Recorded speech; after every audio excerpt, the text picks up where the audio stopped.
Shalom Aleihim. Berjumpa lagi dengan saya pada perenungan hari ini, tanggal 19 Januari 2023. Saudaraku, jangan lupa saudara, di pagi yang cerah ini kita mengucap syukur di dalam doa kepada Tuhan Allah kita yang selalu memberkati kita. Dan jangan lupa pula, berilah senyuman dan sapaan kepada sesama kita.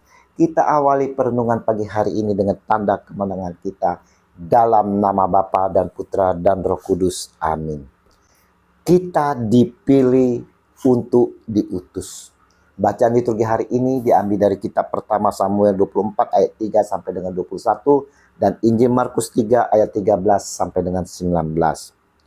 Saudaraku yang terkasih di dalam kasih Kristus, sepanjang sejarah dalam Alkitab saudara, hal pemilihan para nabi tak terlepas dari kehendak Allah. Karena Allah mempunyai suatu rencana atas dunia yang diciptakan, maka Allah pun memanggil setiap orang yang dipercayai untuk menjadi utusannya sesuai kehendaknya. Dapat kita ambil contoh saudara Daud. Allah memilih Daud dari antara saudara-saudaranya. Sosok terpilih ini menjadi perpanjangan tangan Allah dalam pengembalaan bangsa Israel agar tetap setia kepada Allah. Tindakan yang serupa saudara yang terkasih dilakukan oleh Yesus. Dia memanggil 12 orang yang dikehendakinya sebagai murid-muridnya. Namun saudara, sebelum memilih ke-12 murid yang Yesus pun melibatkan Allah Bapa. Di mana pada waktu itu pergilah Yesus ke bukit untuk berdoa, dan semalam-malam ia berdoa kepada Allah. Lukas 6 ayat 12. Kita lihat saudara, Yesus berdoa semalam-malam kepada Allah. Di sini Yesus mau mengajarkan kepada kita sekalian saudara, di dalam setiap untuk mengambil keputusan dalam kehidupan ini, baiklah kita juga melibatkan Allah saudara.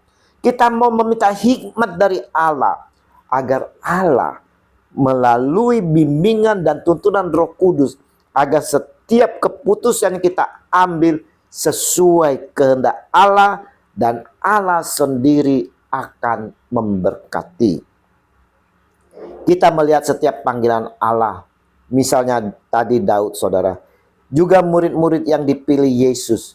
Mereka semua berani menjawab ya. Semua menjawab ya dengan tegas atas tawaran panggilan dari Allah ini. Mereka pun ikut ambil bagian dalam karya pewartaan yang direncanakan Tuhan. Pertanyaannya saudara untuk kita semua sebagai refleksi dalam renungan ini, apakah diri kita juga berani menjawab setiap panggilan Allah yang telah dipercayakan kepada kita? Adakah kita dengan berani menjawab, ya, saya siap setiap tawaran panggilan ini? Bagaimana dengan panggilan kita saat ini?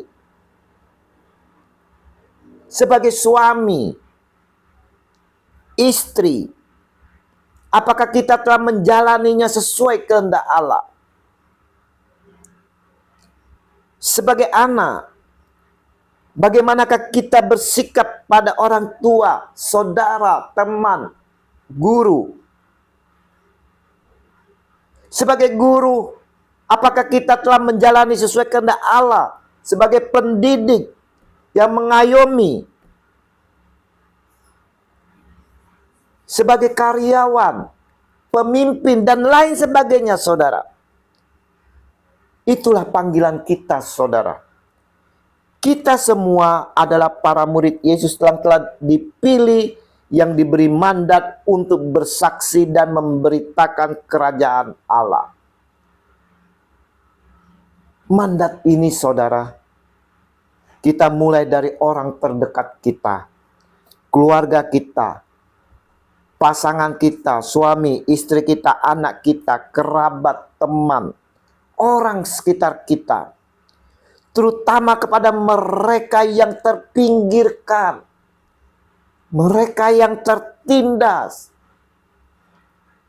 Kita menjadi perpanjangan tangan Tuhan dalam mewartakan kabar sukacita, gembira kepada mereka semua. Setiap kita, saudaraku, yang dipilih dalam panggilan, telah kita terima melalui baptisan. Dan di dalam baptisan kita pun diberi kuasa untuk menjalani panggilan ini. Setiap para murid pun dipersenjatai dengan kekuatan Allah. Mereka dimampukan untuk mengalahkan setan-setan sehingga semakin banyak orang akan mengalami kedamaian. Kita pun, saudara, dengan kuasa yang diberikan untuk mempersenjatai kita sehingga kita mampu, saudara, mengalahkan setan-setan yang mau menggoda kehidupan kita, menggoda keluarga kita, karyawan kita, semuanya, saudara. Perenungan hari ini mengingatkan kepada kita sekalian bahwa kita semua telah dipilih Allah dalam utusannya untuk memberitakan kabar sukacita Injil, sukacita gembira. Dalam panggilan Allah, kita mau menanggapinya, saudara, dengan baptisan yang telah kita terima. Dan melalui baptisan pula, saudara, kita menerima kuasa untuk menjalani panggilan atau utusan yang dipercayakan kepada kita. Mari saudara-saudaraku yang terkasih di dalam kasih Kristus, di mana saja kita berada, saudara, di dalam panggilan kita, saudara, kita mau setia dan taat dalam panggilan kita. Kita mau menjalaninya dengan penuh semangat dalam bimbingan dan pimpinan Roh Kudus. Kita pula, saudara, mau tetap setia dan juga mau berpegang teguh di dalam kebenaran Kristus. Dengan penuh iman, kita mau serahkan kehidupan kita. Ya Tuhan Yesus, jadikanlah kami sebagai alat-Mu untuk mewartakan sukacita Injil kepada setiap orang, kini dan sepanjang masa. Amin. Dalam nama Bapa dan Putra dan Roh Kudus. Amin. Shalom Aleihim.